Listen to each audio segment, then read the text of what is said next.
So hello students, कैसे हैं आप।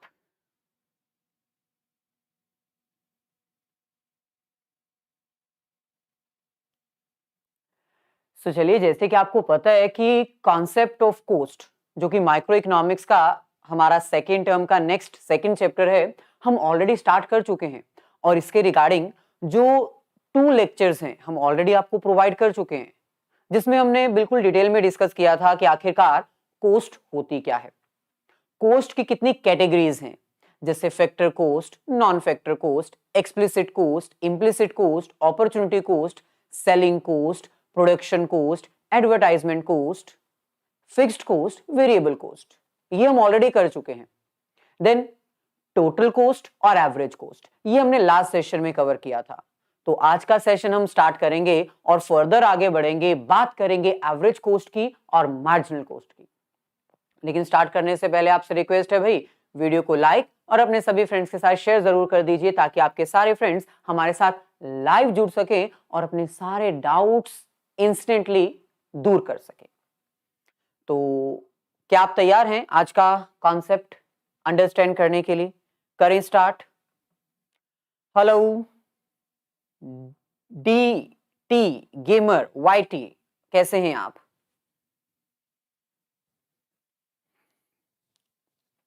ओके, सो अगर आपने कोई सेशन मिस किया है ना प्रीवियस वन, तो टेंशन की बात नहीं है, वो रिकॉर्डेड अवेलेबल है, आप जब चाहो उसको रिकॉर्डेड देख सकते हो।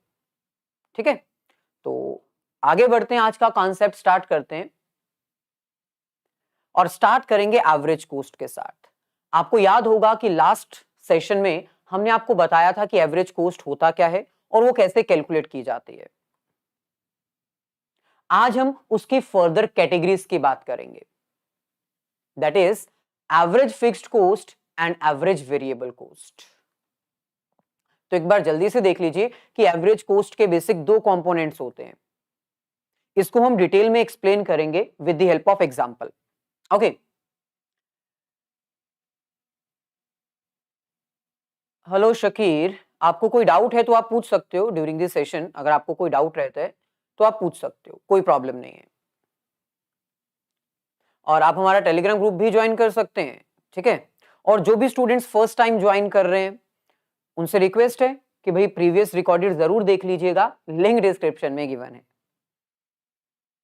ओके डीटी गेमर, अगर आप फर्स्ट टाइम ज्वाइन कर रहे हैं तो कोई दिक्कत नहीं है, प्रीवियस रिकॉर्डेड अवेलेबल है, आप जब मर्जी देख सकते हो। अच्छा, तो सबसे पहले तो हम आपको बता देते हैं, टोटल कोस्ट के बारे में हमने आपको बताया था। एक ऑर्गेनाइजेशन की जो टोटल कोस्ट होती है वो 2 हिस्सों में बटी होती है। अगर आपने प्रीवियस हमारा लेक्चर देखा होगा तो आपको पता होगा, जो टोटल कोस्ट होती है वो 2 हिस्सों में बटी होती है। यानी एक बिजनेस ऑर्गेनाइजेशन को अपना बिजनेस स्टार्ट करने के लिए कुछ फिक्स्ड एक्सपेंडिचर बियर करने पड़ते हैं, जिसको हम फिक्स्ड कोस्ट कहते हैं। और वहीं पर दूसरी तरफ एक बिजनेस को डेली बेसिस के ऊपर अपने बिजनेस ऑपरेशंस कंडक्ट करने के लिए, डेली की एक्टिविटीज परफॉर्म करने के लिए कुछ रेगुलर नेचर के एक्सपेंडिचर्स भी बियर करने पड़ते हैं, जिसको हम वेरिएबल कोस्ट कहते हैं। इन दोनों से मिलकर बनती है टोटल कोस्ट। याद है? याद है। इसी तरह जो एवरेज कोस्ट है ना, जो एवरेज कोस्ट है वो भी 2 हिस्सों से मिलकर बनती है। फर्स्ट होती है एवरेज फिक्स्ड कोस्ट और दूसरी होती है एवरेज वेरिएबल कोस्ट। थोड़ा सा एग्जांपल की हेल्प से हम आपको ये इलाबोरेट कर देते हैं। देखो, total cost is equals to fixed cost plus variable cost. अगर हमें एवरेज कोस्ट कैलकुलेट करनी है तो हम कैसे कैलकुलेट करते हैं? जब हम टोटल कोस्ट को डिवाइड कर देते हैं नंबर ऑफ आउटपुट्स के साथ, तो वो हमारे पास आ जाती है एवरेज कोस्ट। सही है? इसी तरह अगर हमें एवरेज फिक्स्ड कोस्ट कैलकुलेट करनी है तो हम फिक्स्ड कोस्ट को डिवाइड कर देंगे नंबर ऑफ आउटपुट्स के साथ। वो हमारे पास आ जाएगा एवरेज फिक्स्ड कॉस्ट।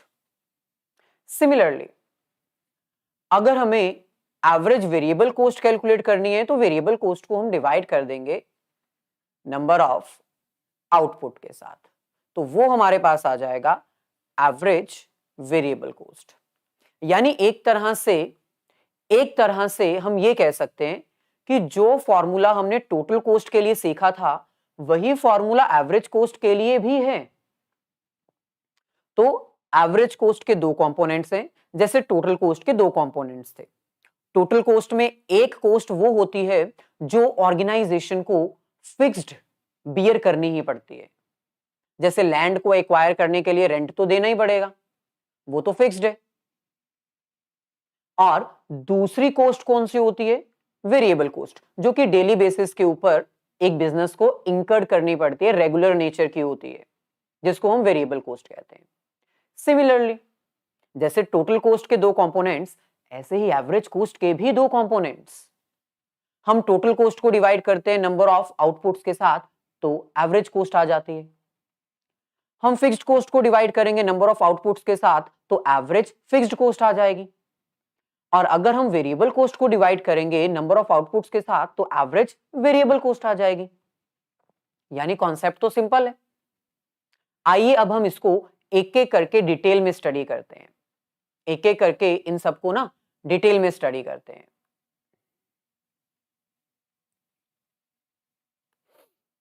ओके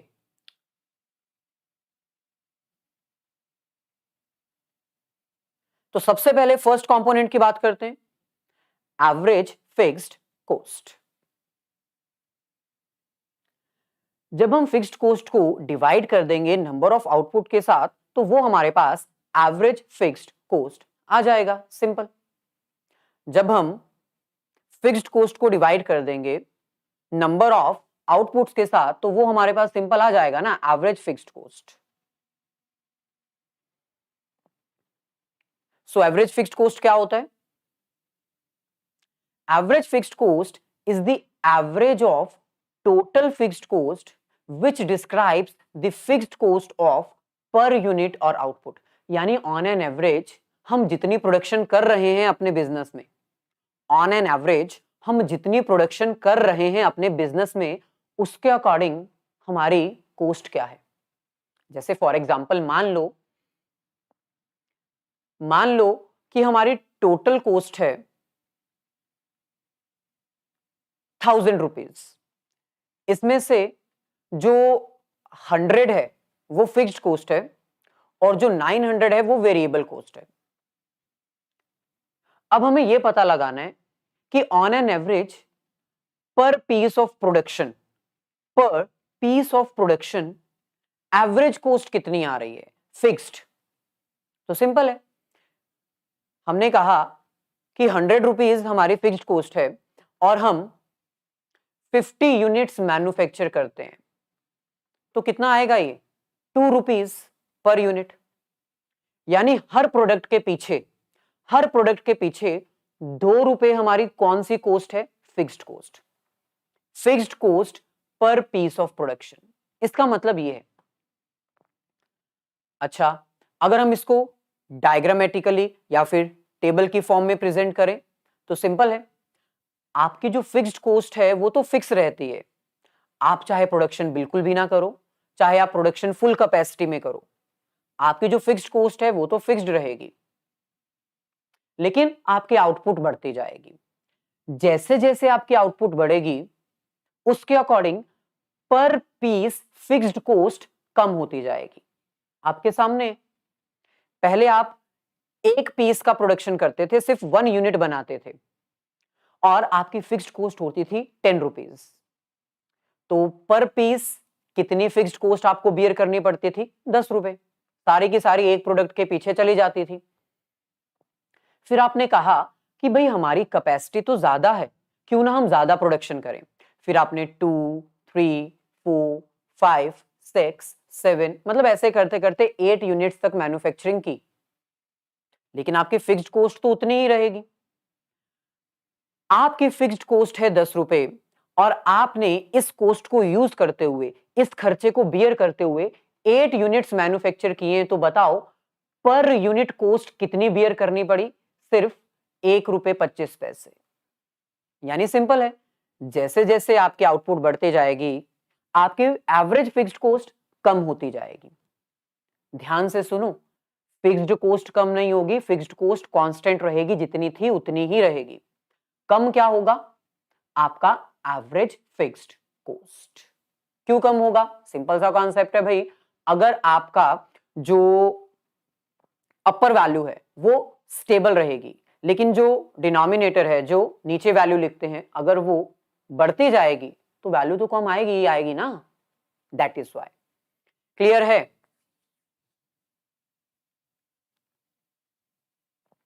अगर हम इसको डायग्रामेटिकली प्रेजेंट करें तो ये आपके सामने डायग्राम है।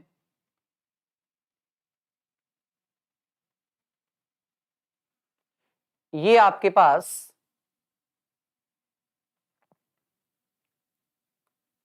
y एक्सिस और ये आपके पास x एक्सिस।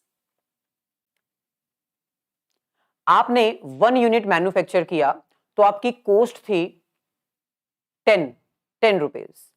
आपने 2 यूनिट्स मैन्युफैक्चर किए, आपकी कॉस्ट सीधा ₹5 पे आ गई। आपने 3 यूनिट्स मैन्युफैक्चर किए, आपकी कॉस्ट थोड़ी और कम हो गई। ऐसे करते करते ये आपका ग्राफ जो है वो नीचे की तरफ जाता रहेगा। रीजन बीइंग वही, आपकी फिक्स्ड कॉस्ट कांस्टेंट है, जबकि आपकी नंबर ऑफ आउटपुट कंटिन्यूअसली बढ़ती जा रही है। जैसे जैसे आपकी आउटपुट बढ़ती जाएगी और फिक्स्ड कॉस्ट कांस्टेंट रहेगी, तो आपका ये जो ग्राफ है वो नीचे की तरफ जाएगा। एग्जाम में आपको क्वेश्चन आ सकता है, why average fixed cost is downward sloping? What this curve shows? ये कर्व क्या शो करती है? Simple, average fixed cost downward sloping क्यों है? क्योंकि आपकी फिक्स्ड कॉस्ट कांस्टेंट है और आउटपुट बढ़ता जा रहा है। ये कर्व क्या शो करती है? ये कर्व हमें शो करती है कि on an average per unit of production हमारी जो फिक्स्ड कॉस्ट है वो धीरे धीरे धीरे धीरे कम होती जा रही है। और इस शेप को कहते क्या हैं? ये जो शेप आपके सामने है, इस शेप को कहते क्या हैं? इस शेप को कहते हैं rectangular hyperbola. Rectangular hyperbola. Reason, इसको रेक्टेंगुलर हाइपरबोला क्यों कहते हैं? क्योंकि ये एक तरह से ना रेक्टेंगल फॉर्म में है। आपका जो रेक्टेंगल है वो इस तरह होता है ना, तो ये कर्व भी तो कुछ इस तरह ही है, ये कर्व भी तो कुछ इस तरह ही है ना? एक तरह से ये रेक्टेंगुलर है लेकिन कंप्लीट रेक्टेंगुलर नहीं है, इसलिए रेक्टेंगुलर हाइपरबोला। क्लियर है? Average fixed cost. ऐसे ही अगर हम आगे बढ़े और बात करें अपने नेक्स्ट कॉन्सेप्ट की, नेक्स्ट कंपोनेंट की, तो एवरेज कॉस्ट में पहला कंपोनेंट तो एवरेज फिक्स्ड कॉस्ट होता है, दूसरा कौन सा होता है? Average variable cost.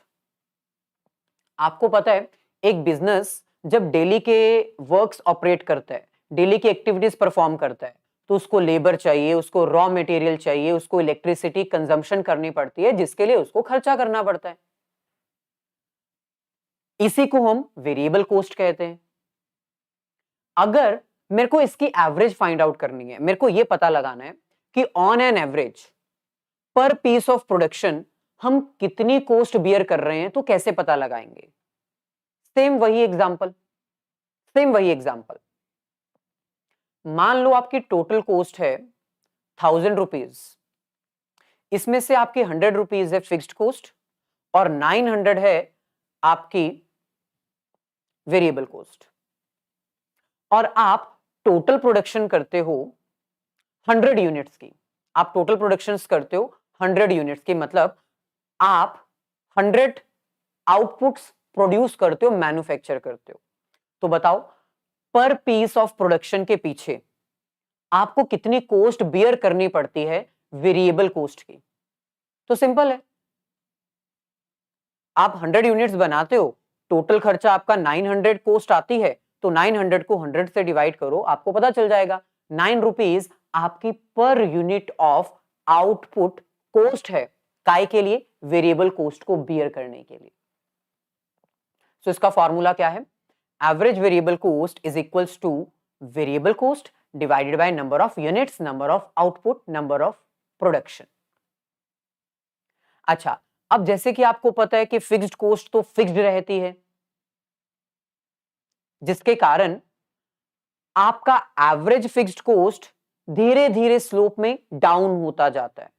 Fixed coast constant है, आउटपुट बढ़ रही है, जिसके कारण आपका एवरेज फिक्स्ड कोस्ट कम होता जाता है। लेकिन भाई आपकी वेरिएबल कोस्ट तो कांस्टेंट नहीं होती है ना, वो तो बढ़ती रहती है।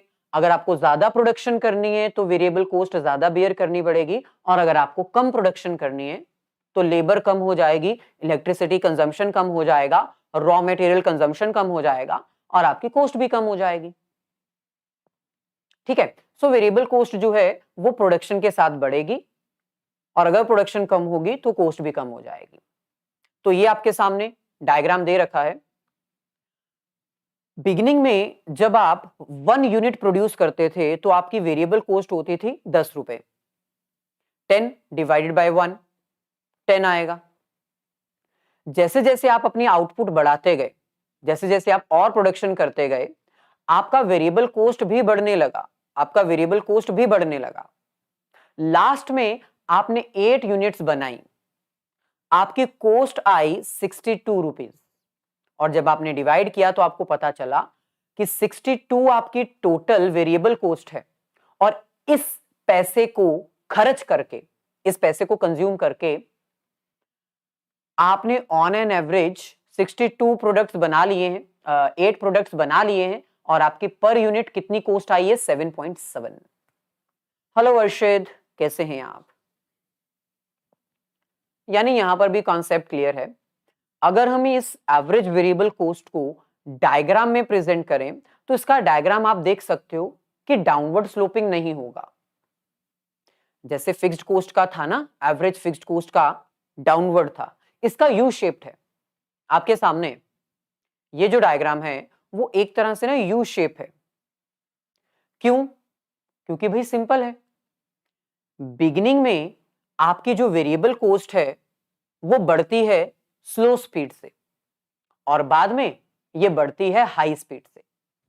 बिगिनिंग में आपकी नई मशीन होती है, लेबर नया होता है, एफिशिएंट होता है, हार्ड वर्क करता है, ज्यादा प्रोडक्शन देता है, खर्चा कम आता है, जिसके कारण आपकी एवरेज वेरिएबल कॉस्ट नीचे होती है।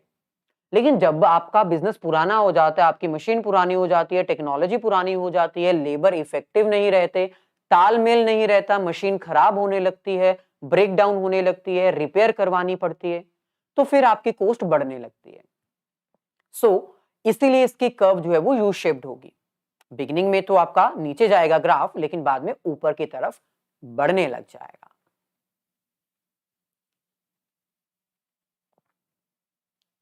अच्छा, यानी इन शॉर्ट अब तक का फाइनल आउटपुट ये है कि एवरेज कॉस्ट जो है वो दो चीजों से मिलकर बनती है। एक तरफ एवरेज फिक्स्ड कॉस्ट और एक तरफ एवरेज वेरिएबल कॉस्ट। इन दोनों को अगर हम मिला दें तो हमारी एवरेज कॉस्ट आ जाएगी। आपको याद है टोटल कॉस्ट के दो कंपोनेंट्स, ऐसे ही एवरेज कॉस्ट के भी दो कंपोनेंट्स। फिलहाल अभी हम लाइव क्लासेस जो हैं वो सिर्फ और सिर्फ क्लास 11th और 12th की प्रोवाइड कर रहे हैं अर्शित, और जो बाकी क्लासेस रहती हैं वो रिकॉर्डेड रहती हैं, जैसे managerial economics, financial accounting, cost accounting, managerial accounting.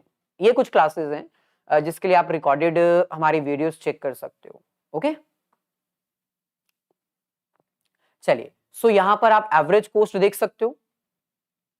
इन दोनों को ऐड करने पर ही हमारी एवरेज कॉस्ट आई है।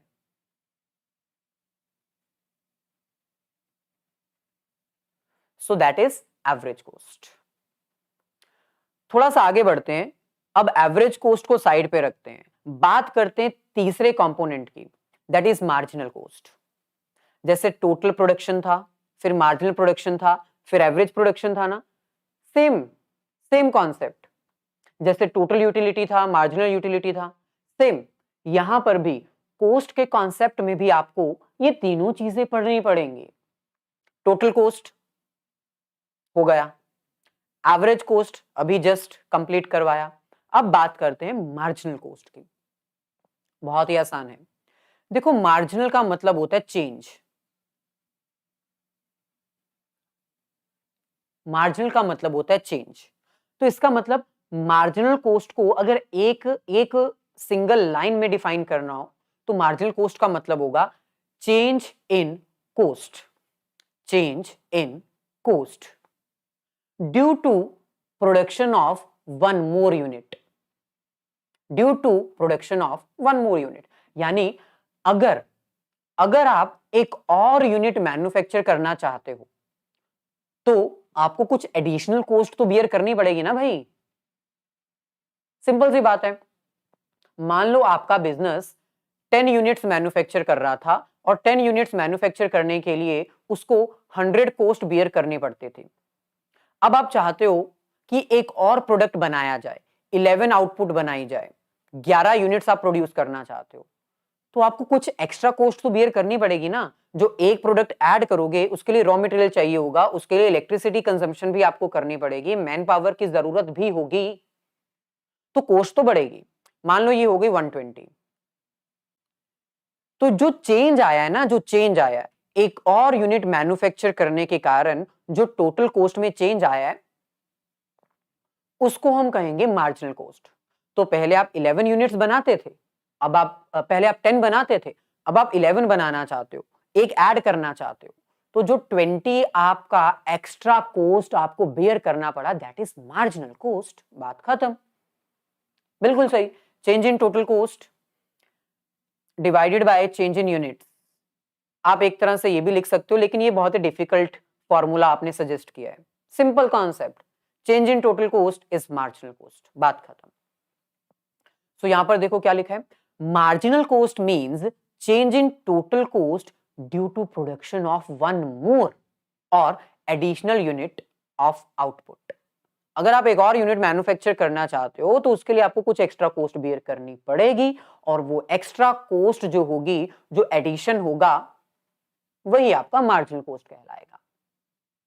एक चीज आपको बता दें, टोटल कॉस्ट के दो कंपोनेंट्स थे, fixed cost and variable cost. Average cost के भी दो कंपोनेंट्स थे, average fixed cost and average variable cost. लेकिन मार्जिनल कॉस्ट के सच एज फर्दर कोई कंपोनेंट्स नहीं है, तो ये आपके लिए एक तरह से खुशखबरी है कि मार्जिनल कॉस्ट के कंपोनेंट्स नहीं है, तो ज्यादा आगे नहीं जाना पड़ेगा। एक बार टेबुलर प्रेजेंटेशन देख लीजिए।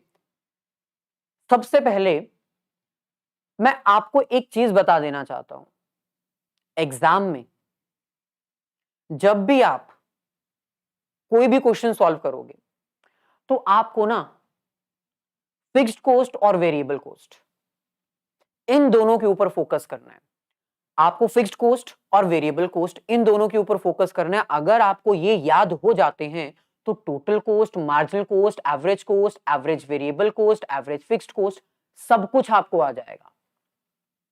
सब कुछ आपके हाथ में है। कैसे? सिंपल। फिक्स्ड कॉस्ट हमेशा फिक्स्ड रहेगी, 10 10 10 10 10। याद कर लो इसको, इस टेबल को याद कर लो। ये टेबल आपके लिए बहुत इंपॉर्टेंट रहेगा। सब्जेक्टिव एग्जाम में आपको टेबल बनाना पड़ेगा, और कोई टेबल नहीं, यही टेबल याद करो, आसान है।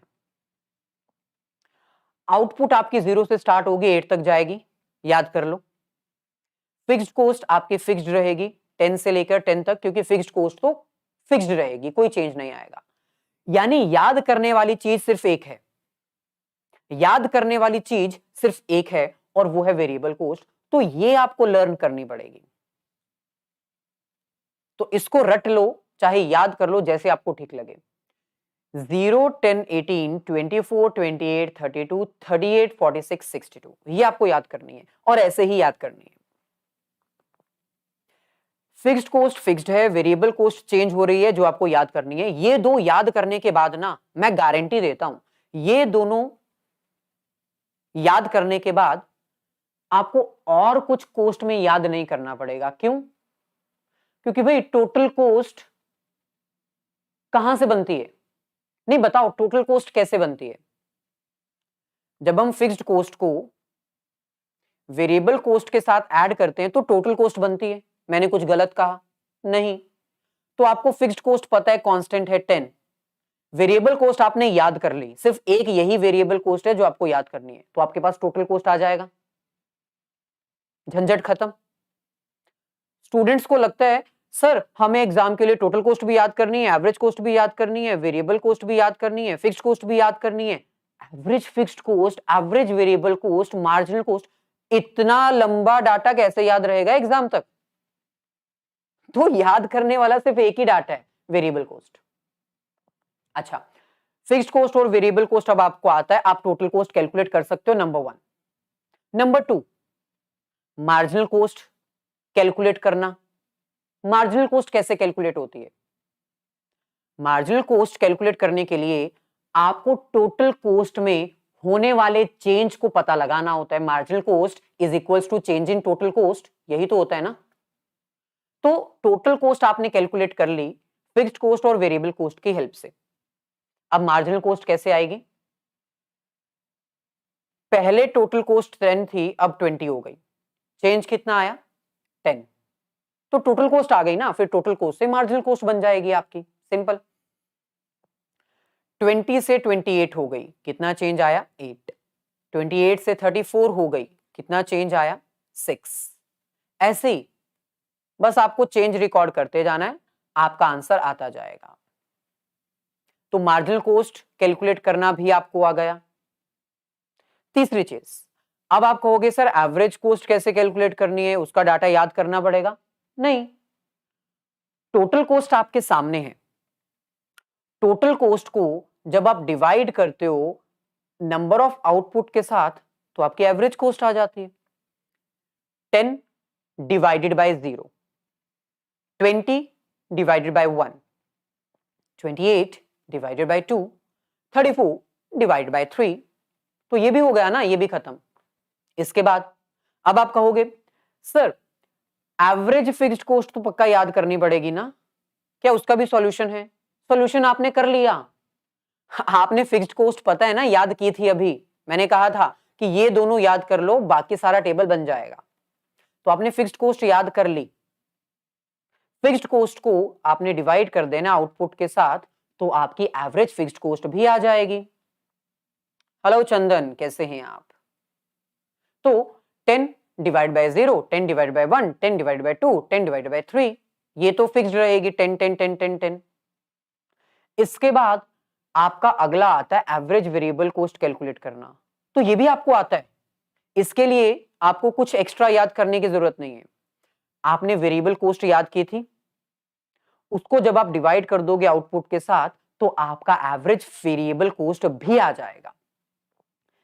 कैसे? वेरिएबल कॉस्ट आपने याद की, 0 divide by 0, 10 divide by 1, 18 divided by 2, 24 divided by 3, 28 divided by 4 and so on. इसका मतलब इस पूरे चैप्टर का जो रहस्य है वो दो चीजों में छुपा हुआ है, पहला फिक्स्ड कॉस्ट, दूसरा वेरिएबल कॉस्ट। फिक्स्ड कॉस्ट को याद करना मुश्किल नहीं है, ये कांस्टेंट रहेगी, चाहे आप इसको 10 लिख लो, चाहे 20 लिख लो, चाहे 25 लिखो, ये आपकी मर्जी है। लेकिन वेरिएबल कॉस्ट में आपको कहूंगा यही वाली याद कर लो, एग्जाम तक सही रहोगे, ज्यादा दिक्कत नहीं आएगी, बार बार आपके माइंड में कंफ्यूजन्स नहीं आएंगे। सो दो टॉपिक्स याद कर लो, बाकी की कैलकुलेशंस आसान है। क्लियर? हम बात कर रहे थे मार्जिनल कॉस्ट की, बीच में मेरे को एक छोटा सा कॉन्सेप्ट याद आ गया तो मैंने आपको बता दिया। ओके, अच्छा, marginal cost change in cost होता है।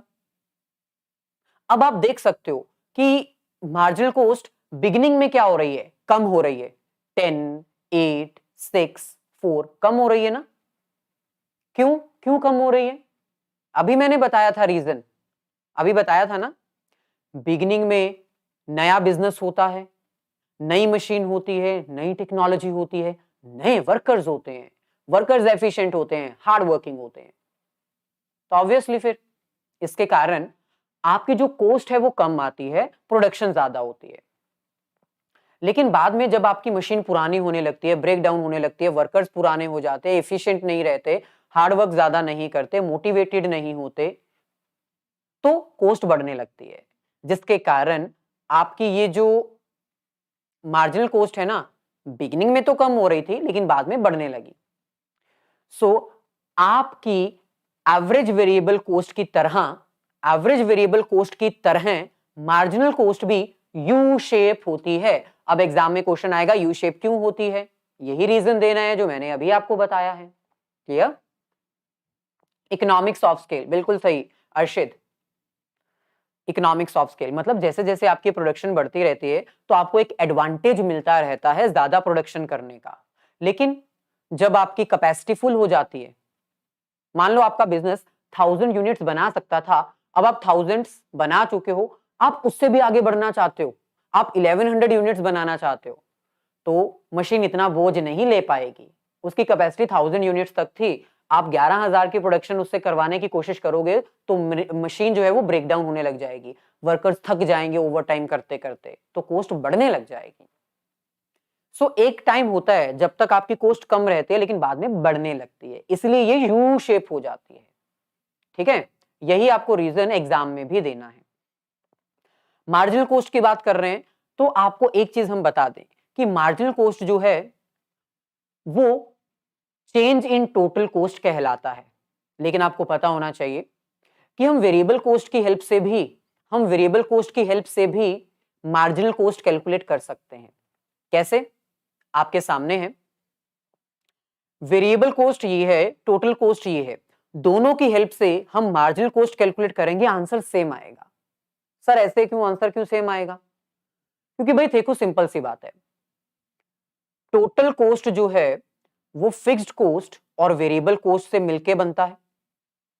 फिक्स्ड कॉस्ट तो कांस्टेंट होती है 10, इसलिए चाहे मैं टोटल कॉस्ट से मार्जिनल कॉस्ट कैलकुलेट करूं और चाहे मैं वेरिएबल कॉस्ट से मार्जिनल कॉस्ट कैलकुलेट करूं, दोनों से आंसर सेम आएगा।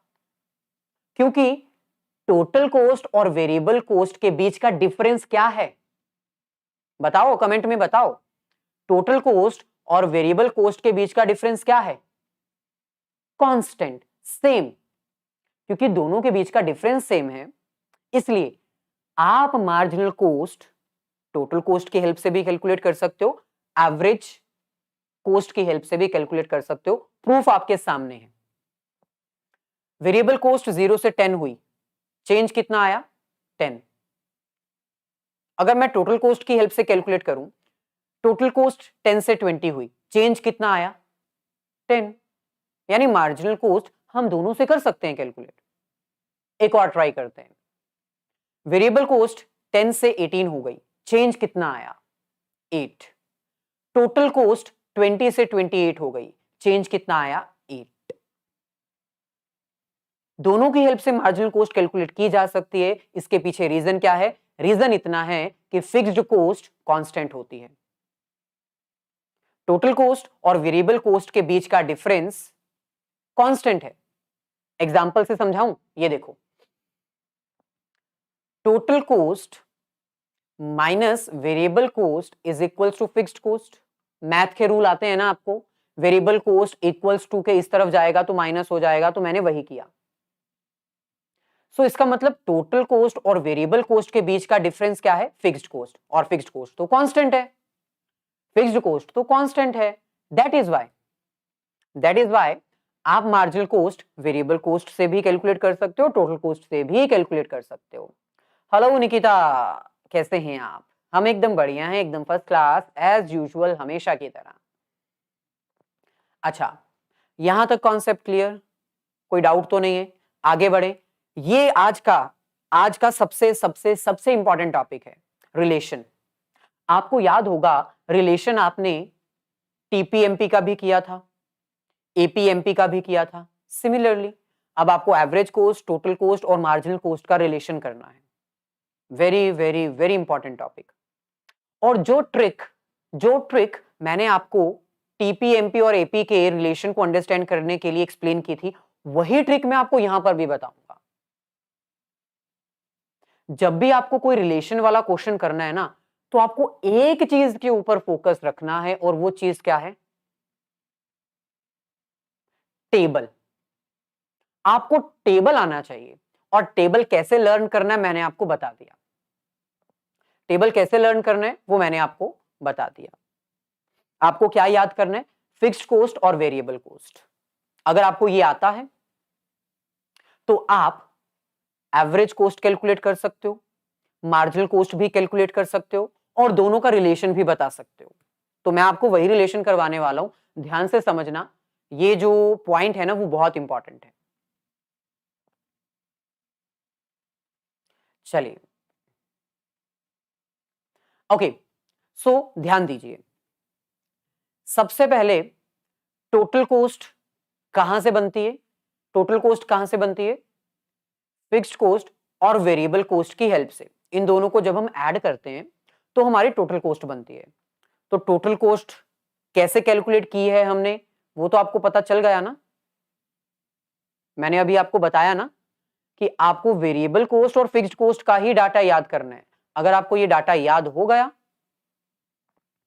तो आप टोटल कॉस्ट इजीली कैलकुलेट कर सकते हो। ठीक है, टोटल कॉस्ट की हेल्प से सबसे पहले हमने टोटल कॉस्ट की हेल्प से एवरेज कॉस्ट कैलकुलेट की है। यहां पर जब हम टोटल कॉस्ट को डिवाइड करते हैं नंबर ऑफ आउटपुट के साथ, तब हमारे पास एवरेज कॉस्ट आती है। मानते हो?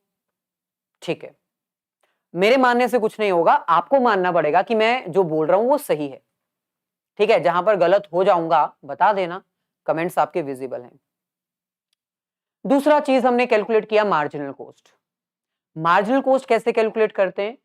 चेंज इन टोटल कॉस्ट की हेल्प से। मतलब टोटल कॉस्ट में जो जो चेंज आएगा, 10 से 20 हुआ, 20 से 28 हुआ, जो चेंज आ रहा है उसकी हेल्प से हमने मार्जिनल कॉस्ट कैलकुलेट किया। ये भी सही है। तो पहला रिलेशन जो मेरे को लग रहा है वो आई थिंक ये होना चाहिए, that average cost and marginal cost both are calculated from total cost. तो क्या ये रिलेशन गलत होगा? नहीं, एब्सोल्युटली नहीं, सही है।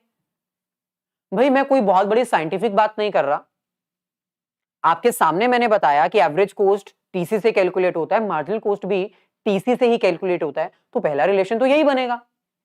बात खत्म, आगे बढ़ो, दूसरा रिलेशन।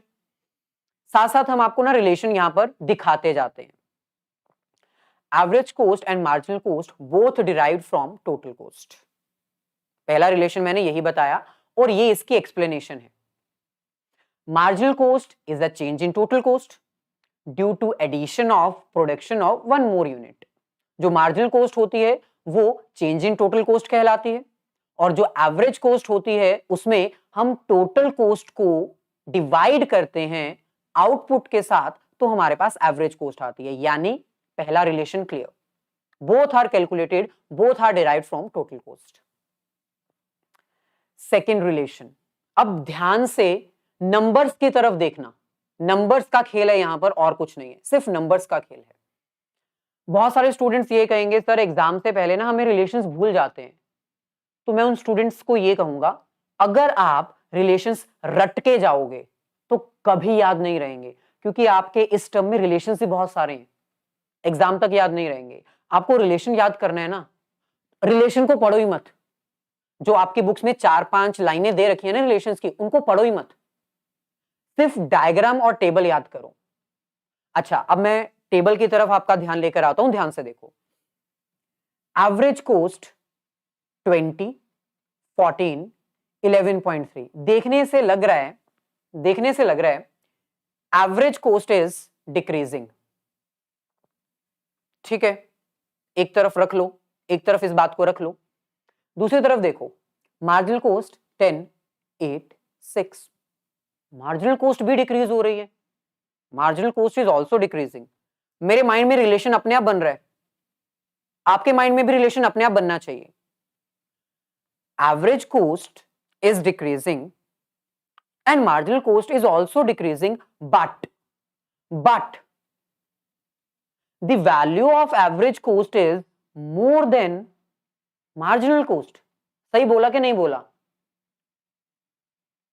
दिख रहा है मेरे को तो यही दिख रहा है। एवरेज कॉस्ट जो है उसकी वैल्यू बड़ी है, 20 यहां पर 10 बड़ी है वैल्यू, 14 यहां पर 8 अगेन बड़ी है वैल्यू, 11.3 6 अगेन बड़ी है वैल्यू।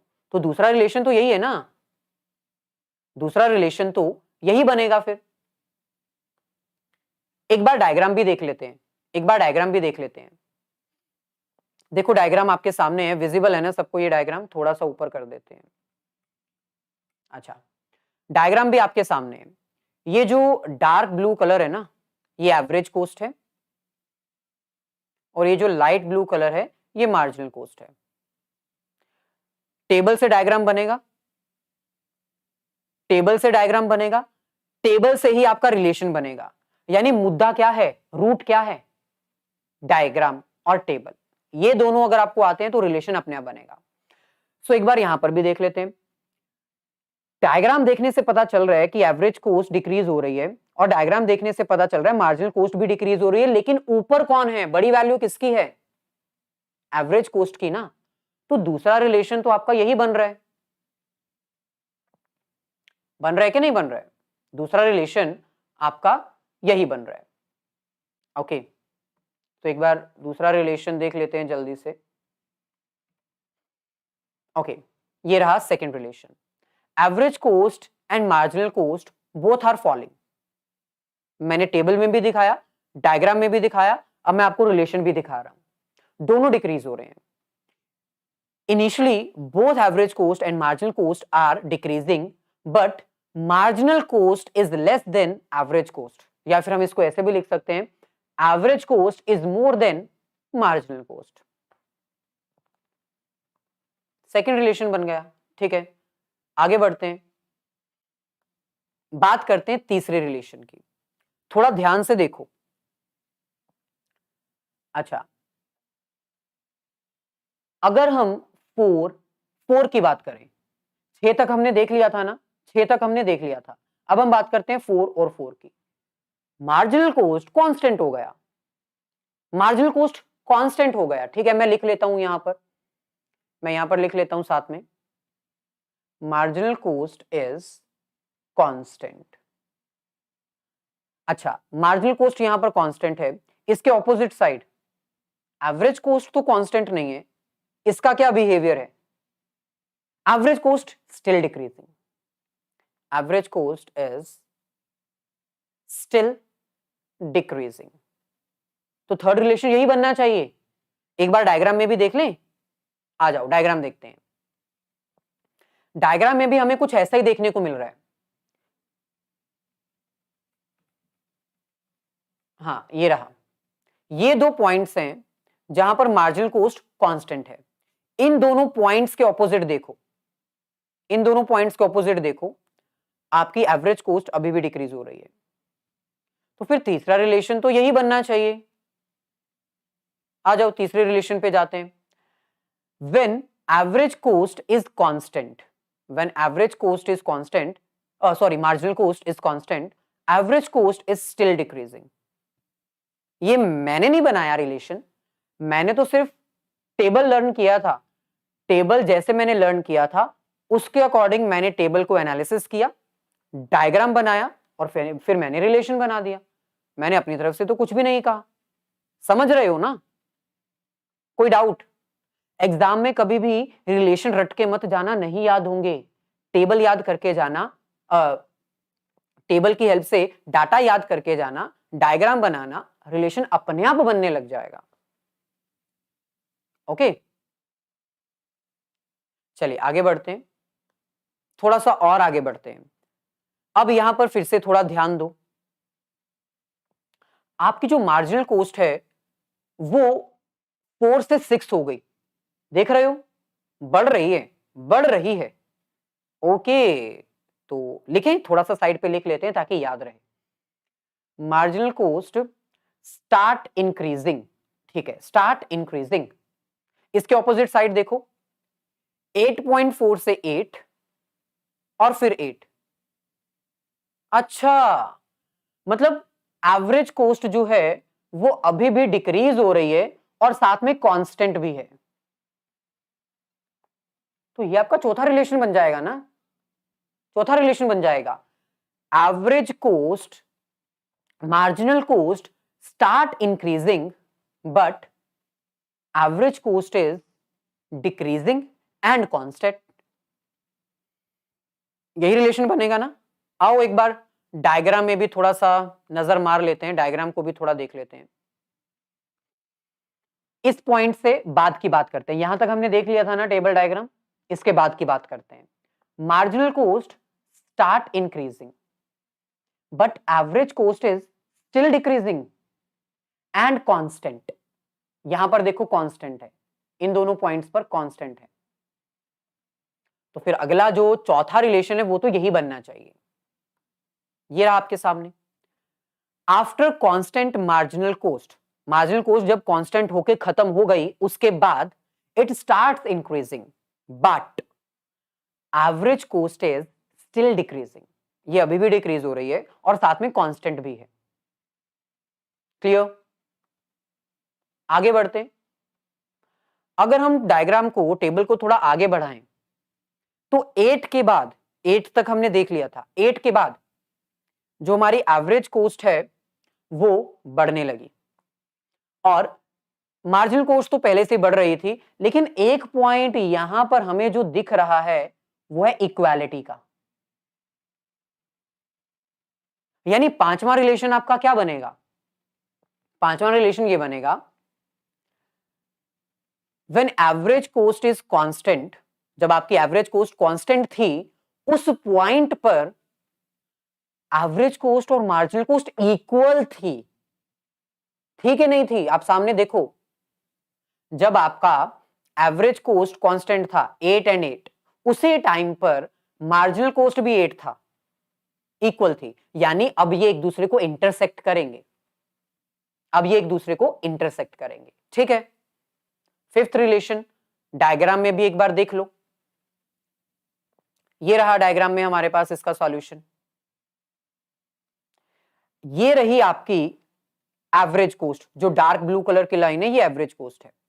जब आपकी एवरेज कॉस्ट कांस्टेंट थी, एक यहां पर और एक यहां पर, जब ये कांस्टेंट थी तब मार्जिनल कॉस्ट और एवरेज कॉस्ट इक्वल थी।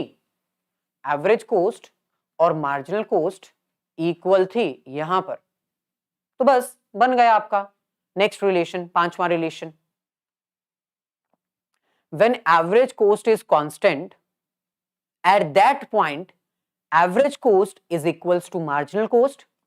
या फिर हम इसको ये भी कह सकते हैं कि जब एवरेज कॉस्ट आपकी कांस्टेंट थी ना, जब आपकी एवरेज कॉस्ट कांस्टेंट थी उसी समय एवरेज कॉस्ट और मार्जिनल कॉस्ट एक दूसरे को इंटरसेक्ट कर रहे थे, कट कर रहे थे। ये आपका पांचवा रिलेशन है। स्टूडेंट्स को रिलेशन याद करना थोड़ा मुश्किल लग सकता है, लेकिन भाई मैंने पहले कहा अगर डायग्राम की हेल्प से करोगे तो बिल्कुल भी दिक्कत नहीं करेगा। आगे बढ़ते हैं, मैं थोड़ा इसको इरेज कर देता हूं क्योंकि भाई बहुत लोचा हो गया यहां पर, आपको समझने में दिक्कत होगी, थोड़ा इरेज कर देते हैं। अच्छा, हमने यहां तक बात कर ली थी। अब इसके बाद एवरेज कॉस्ट 8 से 9 हो गई, यानी एवरेज कॉस्ट बढ़ने लगी। मार्जिनल कॉस्ट भी बढ़ रही थी पहले से ही बढ़ रही थी, यानी छठा रिलेशन क्या बनेगा? Average cost is increasing, marginal cost is also increasing. यही रिलेशन बनेगा। But now marginal cost is more then average cost. पहले एवरेज कॉस्ट ज्यादा होती थी, लेकिन अब मार्जिनल कॉस्ट ज्यादा है। डायग्राम में भी देख लो, अगर नहीं भरोसा है तो डायग्राम में भी देख लो। ये आपके डार्क ब्लू कलर की एवरेज कॉस्ट है। इस पॉइंट के बाद आपकी एवरेज कॉस्ट बढ़ने लग गई है और मार्जिनल कॉस्ट तो पहले से ही बढ़ रही थी, दोनों बढ़ रहे हैं। Average cost is also increasing, marginal cost is also increasing. But higher value किसकी है? मार्जिनल कॉस्ट की। ये हमें डायग्राम में भी दिख रहा है और टेबल पे भी दिख रहा है। 16 और 9 कौन सी बड़ी है? 16। तो छठा रिलेशन आपका क्या बनेगा भाई? छठा रिलेशन आपका क्या बनेगा?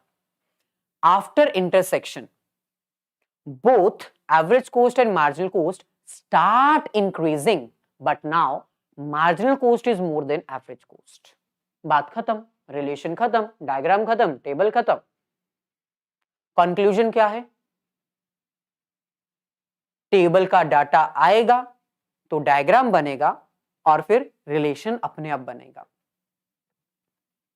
डायग्राम को रट के जाओगे, टेबल को रट के जाओगे और फिर रिलेशंस को रट के जाओगे तो कुछ नहीं होने वाला भाई, एग्जाम से पहले भूल जाएगा, गारंटी है मेरी।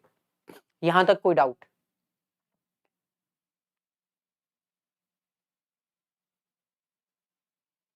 ओके, सिमिलरली एक लास्ट पॉइंट और लास्ट रिलेशन है जिसको हम इसी तरह स्टडी करेंगे, relation between total cost and marginal cost. ये आसान है, इसे ज्यादा डिफिकल्ट नहीं होगा, तो इसको जल्दी कवर कर लेंगे।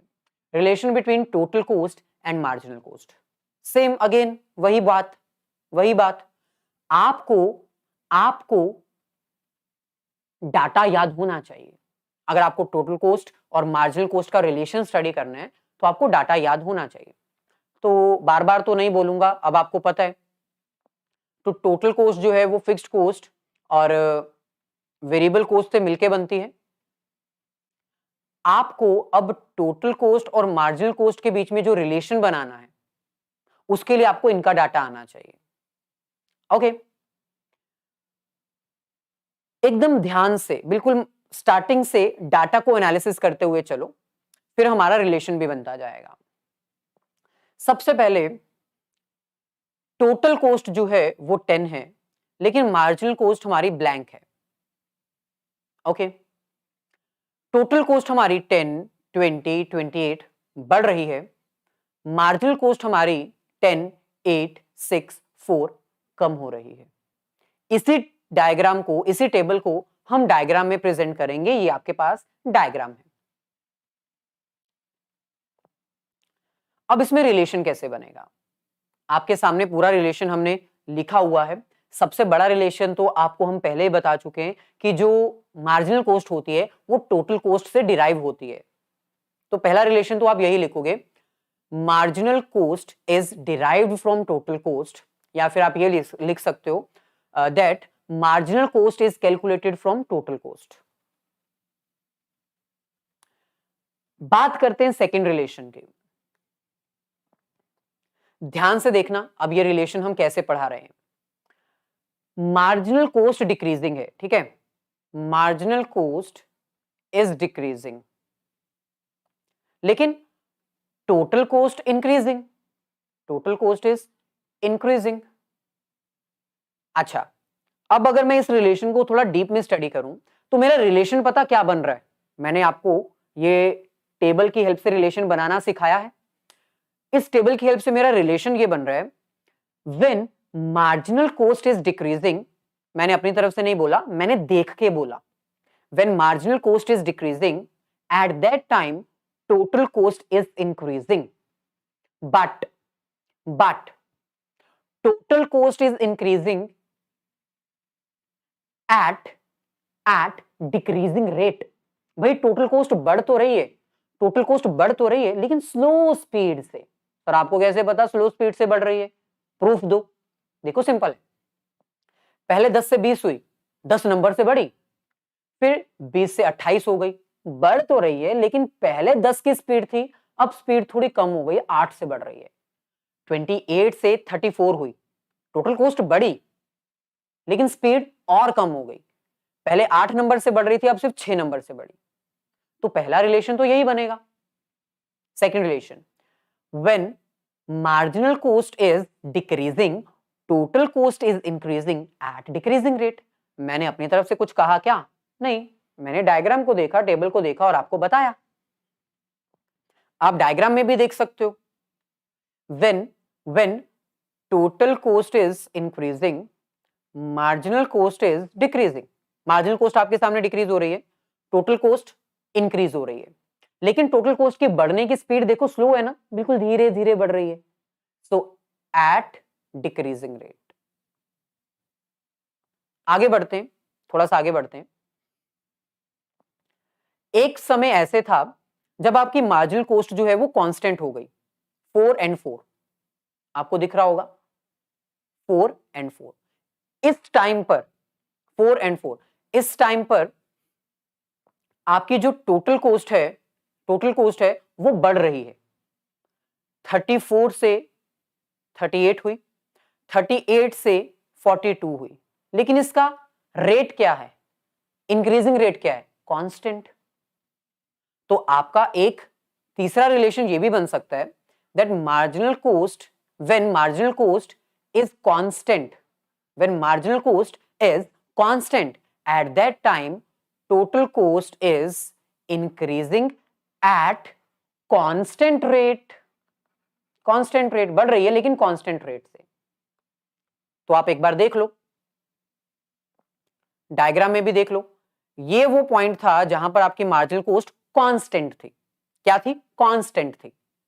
और जब मार्जिनल कॉस्ट आपकी कांस्टेंट है, at that time total cost आपकी बढ़ रही है, लेकिन इसका रेट क्या है? कांस्टेंट। कांस्टेंट। क्लियर? आगे बढ़ते हैं।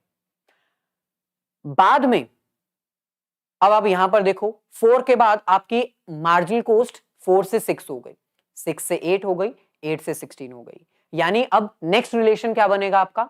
Marginal cost is increasing. अब आपकी मार्जिनल कॉस्ट बढ़ने लगी। इस समय पर टोटल कॉस्ट का क्या रिएक्शन था? भाई टोटल कॉस्ट भी बढ़ रही थी, लेकिन अब उसकी स्पीड क्या हो गई है? स्लो स्पीड है क्या? नहीं, उसकी रफ्तार बढ़ चुकी है at increasing rate. So marginal cost is increasing.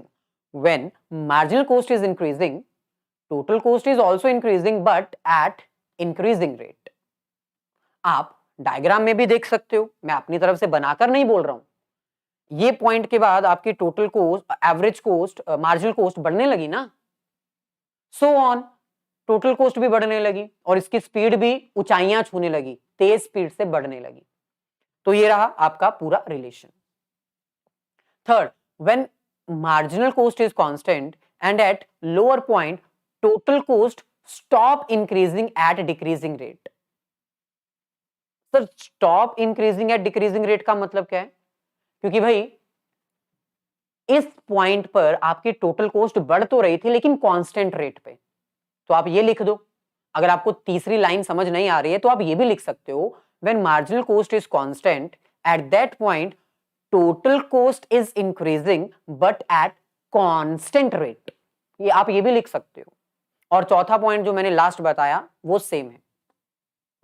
Okay, चलिए यहां पर ये चैप्टर हमारा हो जाता है खत्म। इस चैप्टर को पूरा डिटेल में हमने आपको एक्सप्लेन कर दिया। इस चैप्टर को कैसे याद करना है, क्या कंटेंट्स आपको पढ़ने हैं, वो हमने बता दिया। यहां तक किसी का कोई डाउट है तो बता दो, चैट में आप बता सकते हो अगर कोई डाउट है। अदरवाइज आप टेलीग्राम ग्रुप ज्वाइन नहीं किए हो तो टेलीग्राम ग्रुप जरूर ज्वाइन कर लेना, क्योंकि फ्यूचर की जितनी भी लाइव क्लासेस हैं उसको हम वहां पर शेयर करते रहते हैं। पास्ट की क्लासेस अगर आपने कोई मिस की हैं तो उसका लिंक आपको डिस्क्रिप्शन में मिल जाएगा।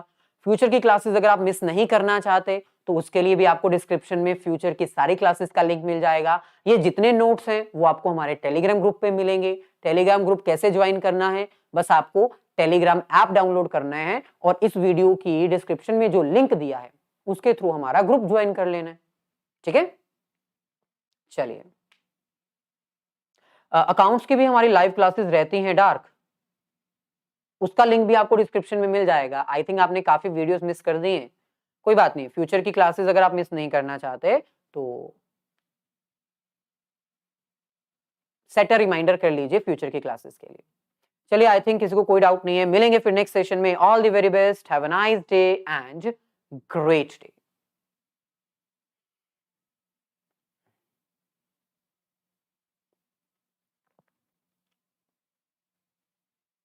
वीडियो को लाइक जरूर कर देना, ठीक है, अपने सभी फ्रेंड्स के साथ जो लाइव नहीं ज्वाइन कर सके। ओके, चलिए।